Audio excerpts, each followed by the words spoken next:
Day traders. Higher market volatility marked trading last week also as US-China trade war fears eased while geopolitical tensions rose after an alleged chemical attack in Syria. The S&P 500 rebounded 2%, recovering from last week's 1.4% loss, while the ICE dollar index rose 0.4% for the week.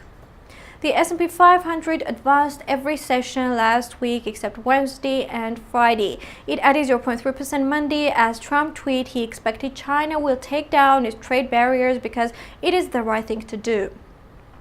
U.S. stocks rallied 1.7% Tuesday as Chinese President Xi Jinping said at 𝗏𝗏 Forum Beijing plans to cut tariffs on car imports and give foreign companies greater access to financial sector.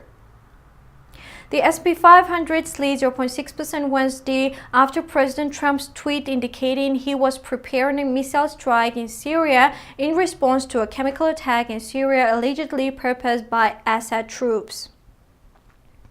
The broad market index recovered 0.8% Thursday as Syria tensions eased after President Trump tweeted that the missile attack was not imminent. S&P 500 declined 0.3% Friday. The ICE US dollar index retreated every session last week except Thursday. It fell 0.3% Monday, extending losses 0.2% Tuesday as US wholesale prices accelerated in March, rising 0.3%. The dollar index slipped 0.1% Wednesday as the consumer price index fell 0.1% on month in March, while the minutes from the Federal Reserve's March policy meeting showed policymakers discuss the need to slow the economy.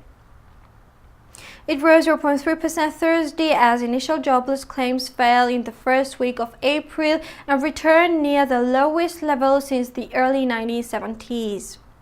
The dollar index slipped less than 0.1% Friday. U.S. and China trade relations will remain in focus this week. Trump will meet Japan Prime Minister Shinzo Abe at Mar-a-Lago on Tuesday.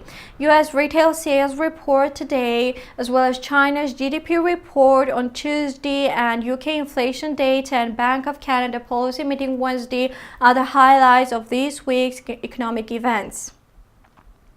And Goldman Sachs and Morgan Stanley will report quarterly results as the earnings season unfolds. Happy trading. See you next week.